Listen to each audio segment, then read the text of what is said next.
Buenos días, soy Jorge Montañez del equipo 3 y en un momento les explicaré el tema de campo magnético.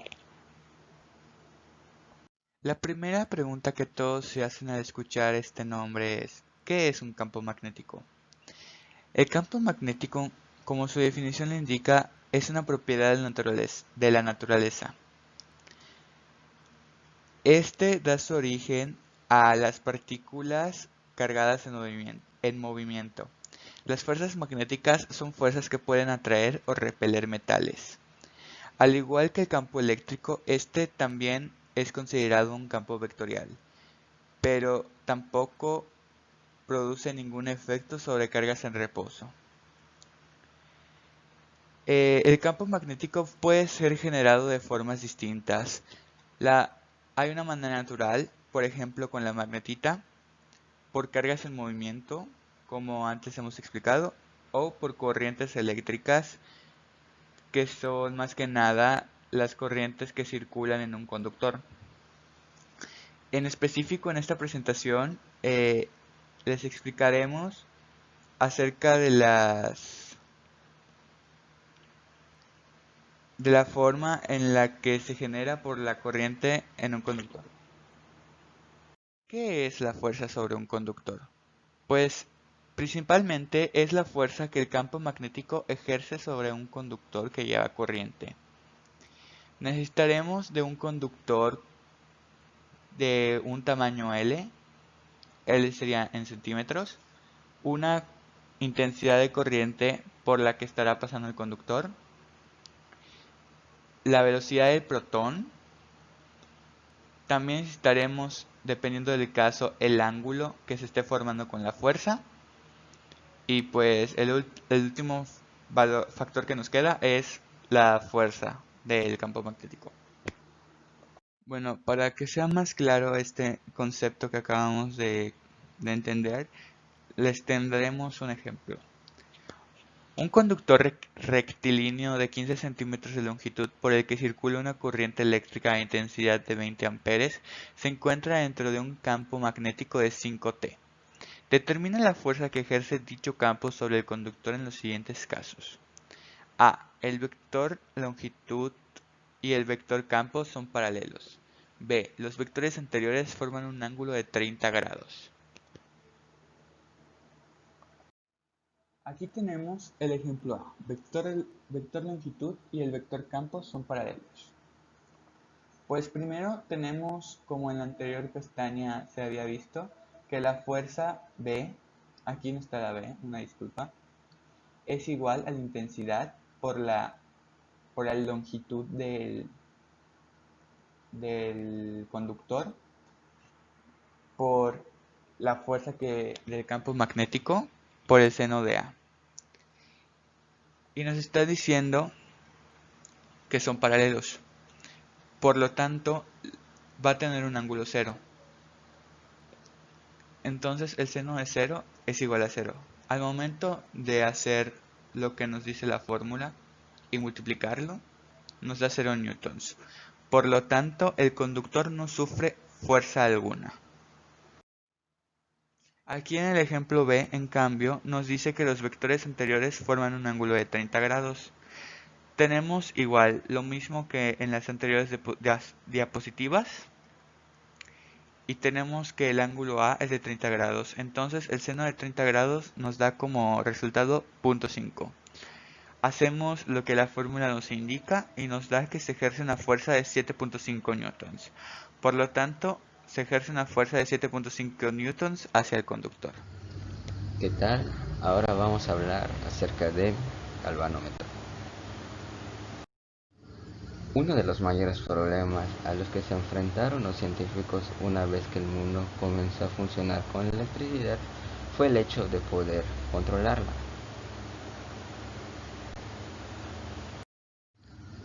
Esto es que todos sabemos que si un componente eléctrico sufre una sobrecarga, este recibirá un daño reparable, tal como un rayo o exceder el límite de resistencia. Es por eso de la importancia de controlar la corriente eléctrica. Uno de los instrumentos más importantes para esto es el galvanómetro. El galvanómetro es una herramienta que se encarga de establecer un interesante estudio de la acción de un campo magnético.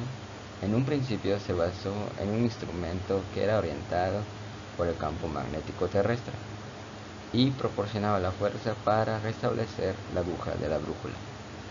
Hoy en día esta acción es producida por un imán y originada en una bobina por la corriente eléctrica.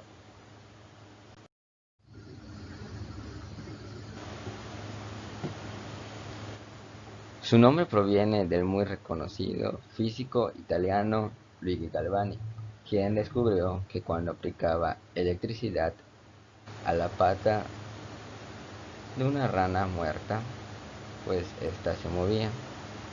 Así también realizó diversas e interesantes demostraciones que sirvieron como base para otro físico italiano, Alejandro Volta, que efectuará el hallazgo de la pila eléctrica. Es importante resaltar que otros instrumentos como lo son el ohmímetro, el voltímetro y el amperímetro son derivados del galvanómetro. Ahora, ¿qué es un galvanómetro?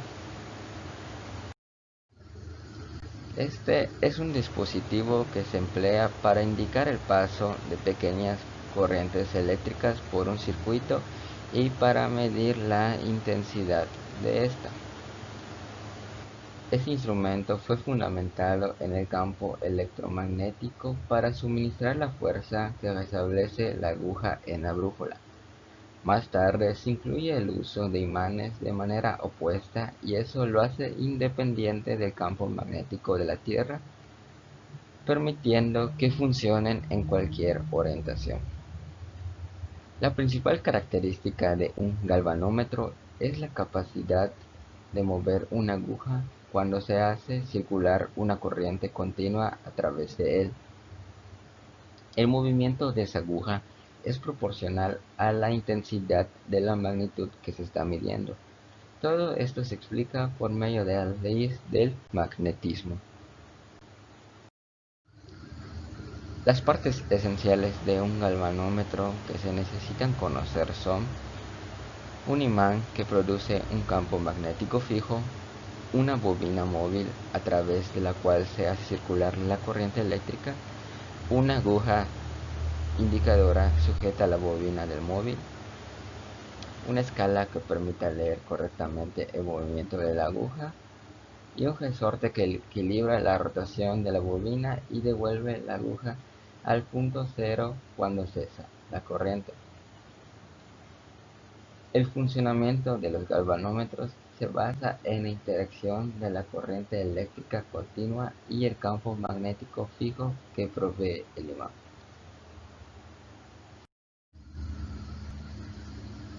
Al circular la corriente a través de la bobina se genera un campo magnético que, por estar cerca del campo fijo del imán, origina una fuerza que hace girar la bobina en un sentido determinado.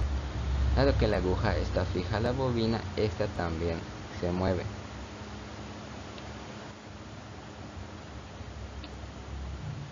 Como vemos aquí, basta con colocar la escala detrás de la aguja, esta es la escala, para realizar pues estas lecturas. Un resorte espiral, que es esta de aquí, permite que la aguja vuelva a su posición original una vez se interrumpe el paso de la corriente. Como vemos acá, los componentes que había dicho son pues la bobina, lo que es el imán, digo, las partes del imán, que es esta, los polos, que son los imanes fijos, lo que es la bobina, que está aquí por el centro.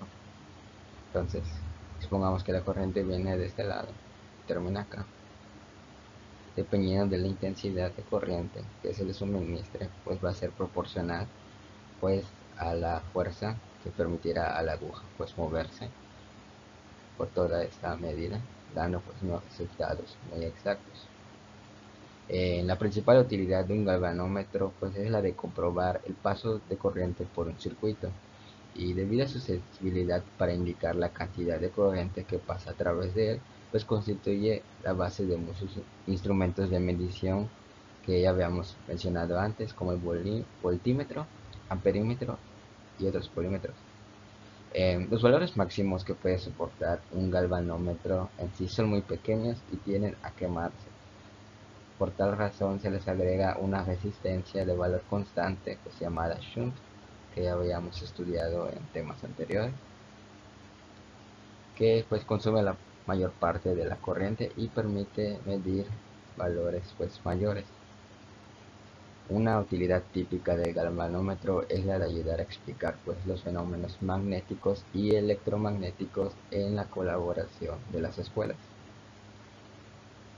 Y realmente son considerables los daños irremediables que puede llegar a sufrir cualquier dispositivo si llega a recibir una sobrecarga eléctrica.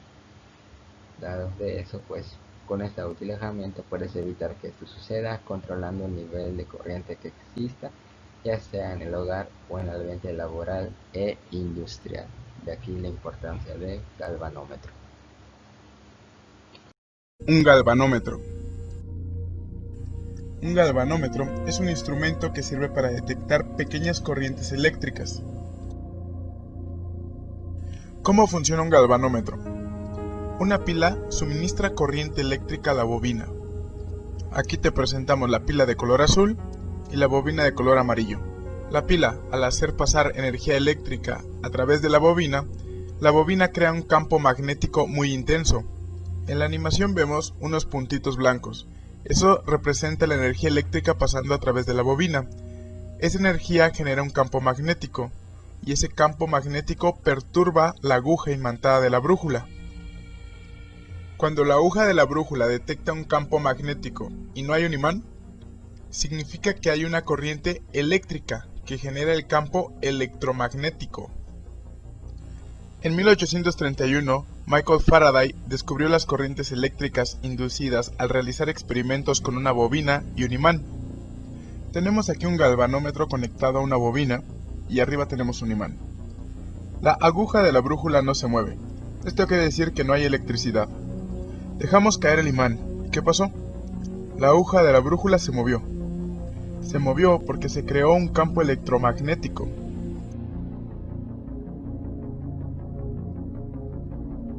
Cuando un imán cruza una bobina, se genera una corriente eléctrica. Para crear electricidad, se debe mover el campo magnético sobre la bobina, o la bobina sobre el campo magnético. Si no hay movimiento entre ellos, no se crea electricidad. Esto es lo que descubrió Michael Faraday en 1831. Inducción electromagnética. ¿Qué es la inducción electromagnética? Es el proceso por el cual se puede inducir una corriente por medio de un cambio en el campo magnético. Un ejemplo es la fuerza que experimenta un alambre por el que pasa corriente. Esto debido a que los electrones están en movimiento gracias a la presencia de un campo magnético. Quien descubrió esta idea fue el británico Michael Faraday, que al que se haya descubierto que a través de las corrientes eléctricas se podrían generar campos magnéticos, se pensó que de modo inverso los imanes podían generar también corriente eléctrica inducida, lo cual llevó al británico Faraday a realizar diversos experimentos para la demostración de esta teoría, lo cual logró. Sin embargo, solo se podía generar corriente o energía eléctrica cuando el flujo magnético varía. Hay dos leyes fundamentales que describen la inducción eléctrica, que son la ley de Faraday y la ley de Lenz. La ley de Faraday relaciona el cambio de flujo magnético que pasa a través de una espira con la magnitud de la fuerza electromotriz inducida en la espira. Esto significa que cada campo magnético que es generado por la corriente inducida va en la dirección opuesta al cambio en el campo magnético original. La ley de Lenz nos dice que es consecuencia del principio de conservación de la energía. Bueno, mientras que la ley de Faraday nos dice la magnitud de la fuerza electromotriz que se produce. La ley de Lenz nos dice la dirección en la que ésta fluye y establece la dirección que siempre se opone al cambio de flujo que la produce. Y es por eso que igual se le agrega un signo negativo a la misma ley de Faraday para la ley de Lenz, ya que se incorpora la ley de Lenz en la ley de Faraday con un signo negativo. Esto permite utilizar el mismo sistema de coordenadas para el flujo y para la fuerza electromotriz, la FEM. Para entender un poco más sobre la inducción electromagnética, debemos entender el concepto de flujo magnético, que esta es una medida de campo magnético total que pasa a través de un área dada. Es una herramienta útil para describir los efectos de la fuerza magnética en algún objeto que ocupa un área dada. Bueno, la medición del campo magnético está dada en un área en particular de elección. Esta área nosotros la podemos elegir como queramos, ya sea el tamaño del área y su orientación relativa al campo magnético. Bueno, si se usan las representaciones de líneas de campo, entonces cada línea de campo que atraviesa el área que nosotros elijamos contribuirá con algo de flujo magnético, ya que está pasando pues, a través de esta área que nosotros hayamos elegido. Por lo cual el ángulo que tenga esa línea de campo que interseca con el área que también que hayamos elegido, pues también es importante para la obtención del flujo magnético. Por lo cual pueden haber dos fórmulas o dos ejemplos del cuales podrían ser las fórmulas dependiendo de cómo esté la línea que elijamos respecto al área.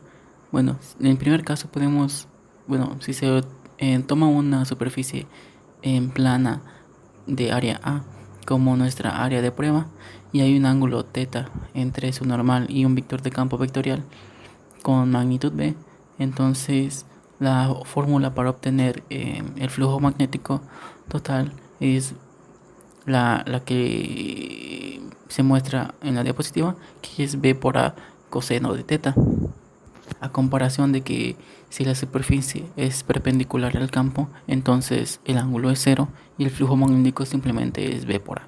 Ya no se toma en cuenta ningún ángulo, ya que pues no tiene.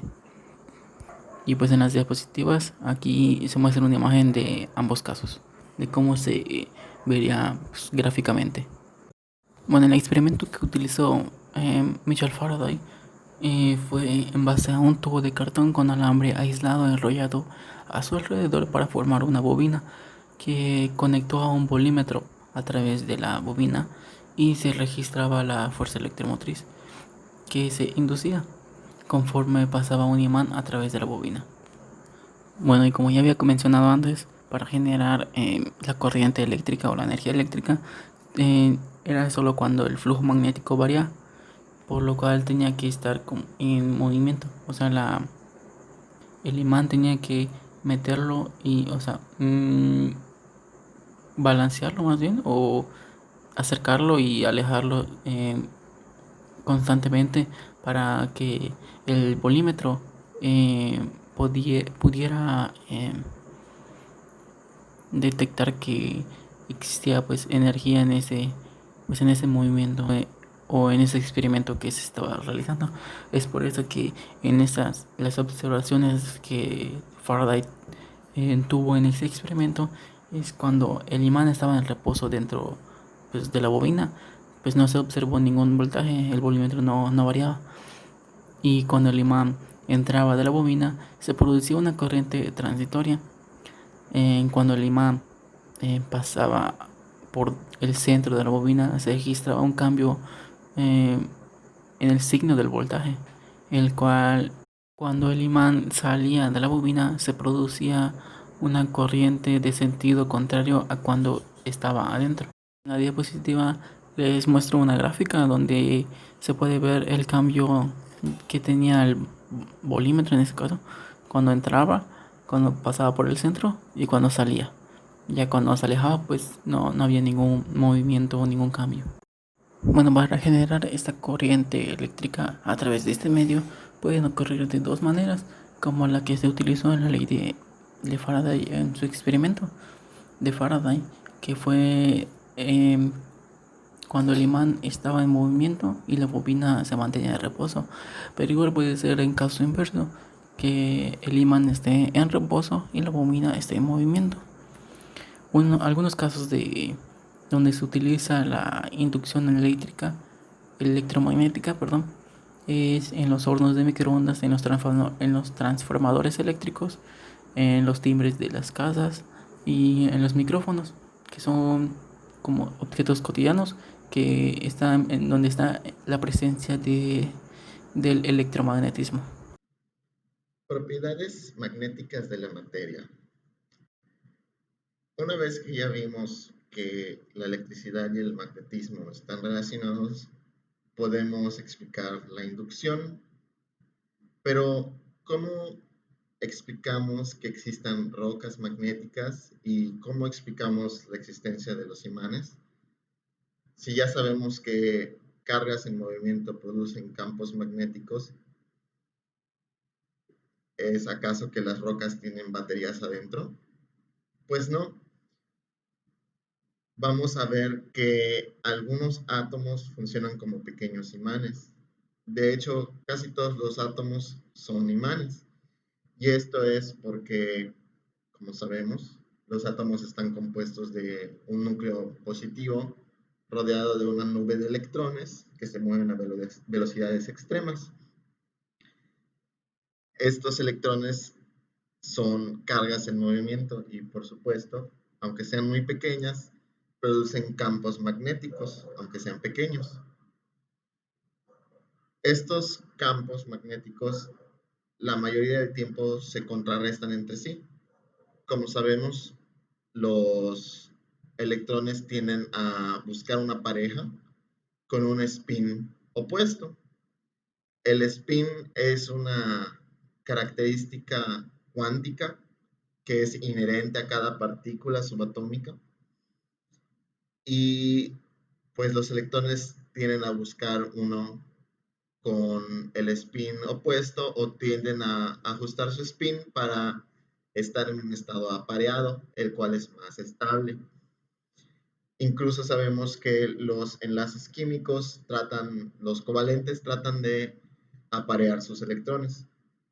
Entonces, un electrón que está apareado con otro tiene su campo magnético anulado porque el spin del otro produce un campo magnético de igual magnitud pero en dirección opuesta, entonces se suma a cero. Entonces, no todos los átomos de todos los elementos van a ser magnéticos, solamente aquellos que tienen capas semivacías según las reglas de cómo se van llenando las capas de electrones pueden ser magnéticos. En la imagen inferior vemos la configuración electrónica del hierro. Podemos ver que su capa de valencia, que es la del 4s, está llena, pero por las reglas de cómo se llenan los electrones, vemos que su capa D, su orbital D, tiene 4 electrones desapareados. Estos 4 electrones no tienen su campo eléctrico anulado y por lo tanto el hierro es un material bastante magnético. En cambio, el nitrógeno también tiene 3 electrones no apareados normalmente, pero sabemos que el nitrógeno tiende a hacer muchos enlaces covalentes y generalmente estos electrones están desactivados magnéticamente. Es por eso que la madera no es magnética, a pesar de que está compuesta de carbono, oxígeno, nitrógeno e hidrógeno, que son elementos que tienen uno o más electrones desapareados. Es debido a que sus enlaces covalentes deshacen por completo esas propiedades. En conclusión, generalmente son los metales de transición los que tienen capacidades magnéticas. Ahora, si ya dijimos que el hierro es magnético, ¿cuál es la diferencia entre un imán de hierro y un clavo de hierro? ¿Por qué los clavos no se pegan entre sí cuando están guardados en sus frascos? ¿Y por qué los imanes sí atraen otros metales? Pues es porque, aunque estén hechos de muchos átomos magnéticos, no quiere decir que sean magnéticos los materiales. Es porque los sólidos están compuestos por pequeñas agrupaciones de átomos que tienen en común estar orientadas hacia el mismo lado. Estos se llaman dominios. Aquí vimos una micrografía de los dominios de un imán. Podemos ver que existen como pequeñas lagunas de material que se ven de diferente color, aunque sean el mismo material, y es porque tienen una orientación diferente. Estos se llaman los dominios.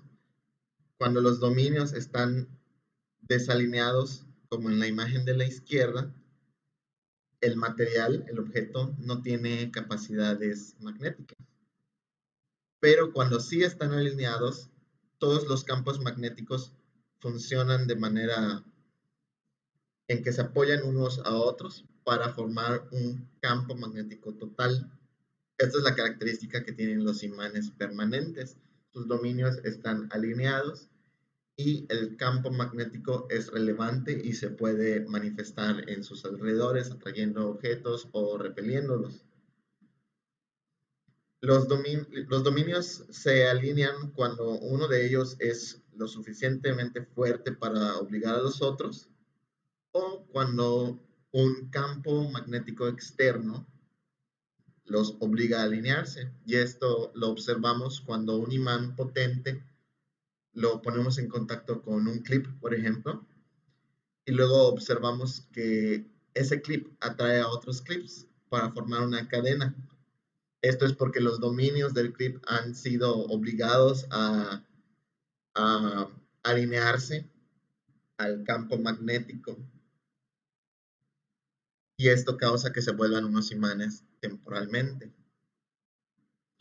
Ahora, aunque los materiales sean magnéticos, no quiere decir que todos van a actuar igual.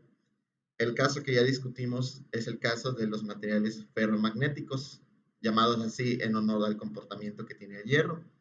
Pueden ser imanes permanentes, ya que sus dominios se alinean y tienden a permanecer así, sobre todo si están en presencia de un campo magnético. Luego están los materiales diamagnéticos, los cuales en presencia de un campo magnético se alinean, sí, pero en contra del campo.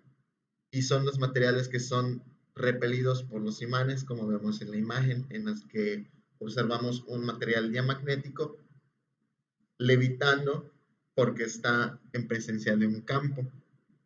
Luego están los materiales paramagnéticos, que en presencia de un campo magnético son atraídos a los imanes, y estos son, por ejemplo, el aluminio, y es que podemos poner pequeños imanes en la superficie de nuestro refrigerador.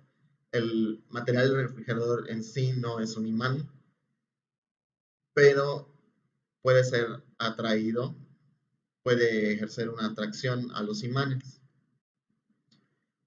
Ya que discutimos cómo pueden existir campos magnéticos permanentes, es hora de hablar de los generadores.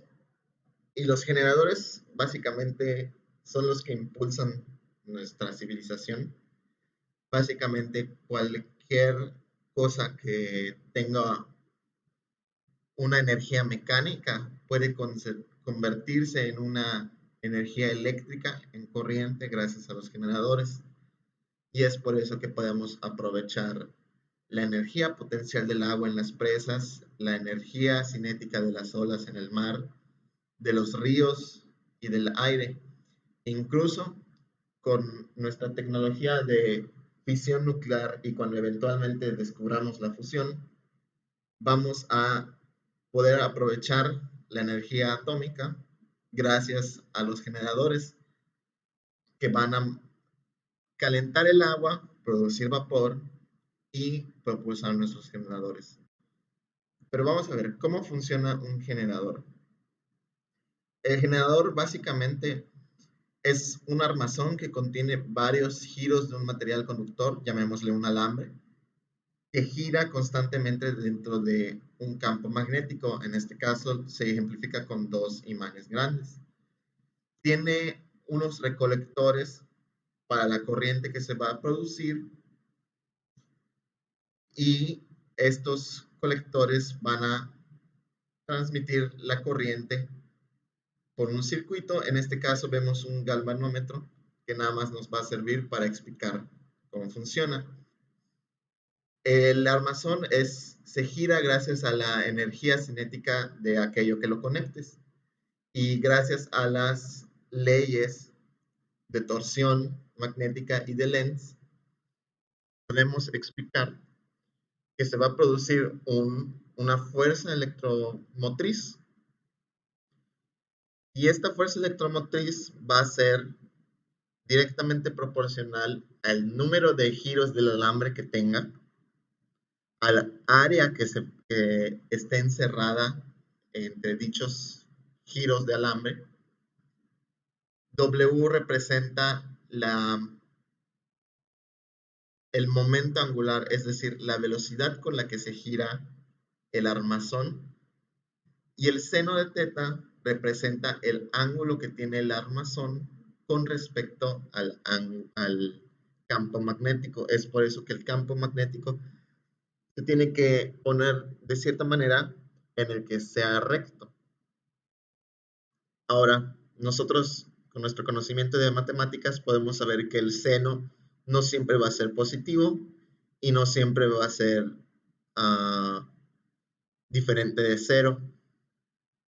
Y esto lo podemos ver con el galvanómetro. Conforme gira el armazón, observamos una corriente variable. Y esto es porque en una mitad del giro del armazón, el seno es positivo y en la otra mitad el seno es negativo. El seno es 0 cuando está perpendicular al campo, como vemos en la imagen en este momento, y alcanza su máximo cuando está horizontal.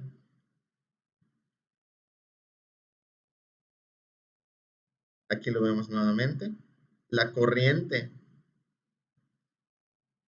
va de un lado cuando la fuerza electromotriz es positiva